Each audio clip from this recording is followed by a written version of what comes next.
The title of this poem is The Aftermath. This is a revised version from the original copy, and I will also be following it up with a behind the pen. This poem will be featured in my new upcoming book, not just another poetry book, Behind the Unfiltered Behind the Pen, coming out this spring. The Aftermath. You know she went to Vegas last week. Yeah, I heard she didn't even pay her bills. Yeah, I heard she didn't even have groceries. She asked somebody for money. And I heard her lights were about to get cut off. But look at her. You see how many times she changed her clothes? Yeah, she always dressed head to toe. You know how much nails cost? She got money for a Peloton. Didn't she go to a play the next week too? Yeah, she's fine. She's good. Besides, how long has she been out on disability? She doesn't even look sick. I have depression and I can work. That's the perception. But what they don't see is the reality. Vegas wasn't just a birthday trip. Vegas was the last thing I wanted to experience before I planned to end it all. One last memory, one last picture, one last moment where I felt alive. Because I am tired. I am tired of fighting bills. I am tired of therapy appointments. I am tired of current expectations of where I should be and who people think I am. I am tired of perception being louder than reality. Everyone keeps telling me fight to be here, but nobody asks what I'm fighting for. All I hear is pray about it. Go to therapy. Did you take your medication? It gets better. Somebody has it worse. But depression doesn't disappear because someone else is suffering. There isn't a magic pill or a phrase that makes it disappear. And then comes the aftermath. At my funeral, this is what you'll hear. I wish he had told me. I would have bought her groceries. I would have paid her bills. She could have stayed with me. I could have helped with her child. All she had to do was ask. But when I was living, none of those things were said. And one more question no one thought to ask. She had been isolating. She also asked him for a break. Did anyone ever stop to wonder if she wasn't pushing people away? Because she wasn't planning to stay? That's the aftermath. When everyone suddenly knows what they would have done after it's already too late. Maybe the real tragedy isn't the aftermath. Maybe it's how quiet we stay while someone is still here asking for help. Behind the pen.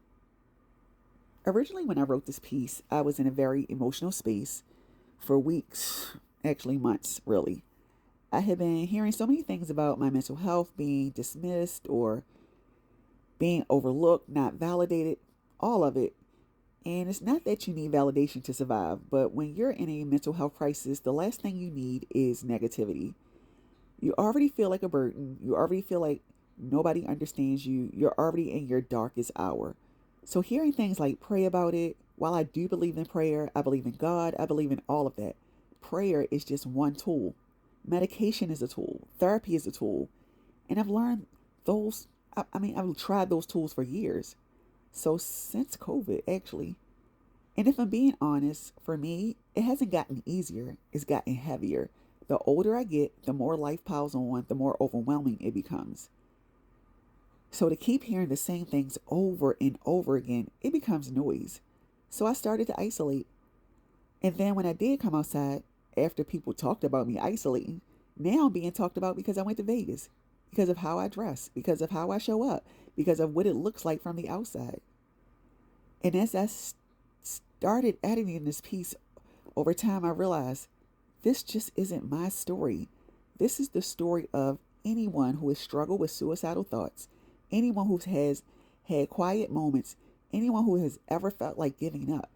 This is what depression can look like, from the outside and from the inside. I wanted people to see both sides, the way it's perceived, the way it's judged, and the reality of what it actually feels like to live in it. And then the aftermath, because I've seen it, whether it's people I know or stories I've come across, the tears, the I would have, the I could have, the she should have just asked. All of that comes after it's too late, when that person was calling out the whole time. Even in silence, they were calling out. And I get it. Everybody is going through something. Everybody has their own battles. But at some point, we have to ask ourselves, where's my compassion? Where's my empathy? Where's my sense of community?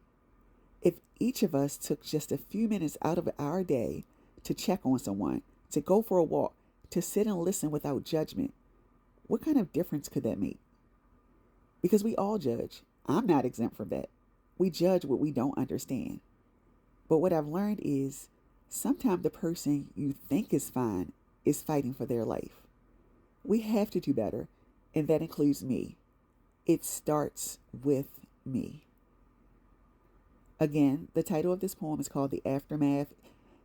It should be coming out somewhere around March 31st if I can ever get my head together. I'm having a hard time concentrating and editing and just keeping still, but it's no rush because I don't have a publishing house that's pressing me. It's just my own, just me being me. But I will be publishing this book, and I'm really excited about it. Each poem, like you heard, this one had a behind the pen moment where I talk about the piece, whether what I was feeling, what emotion, what was behind it, just little different intricacies about the poem. So thank you guys for taking the time to listen to this. And like all of my other books, this will be on Kindle. And if you have Kindle Unlimited, it'll be free for on an ebook. If not, you can purchase the ebook or the paper copy. Again, I'm hoping both copies will be out by March 31st. And if you need the link to my other books that are listed on Kindle, it's in my link tree in the bio.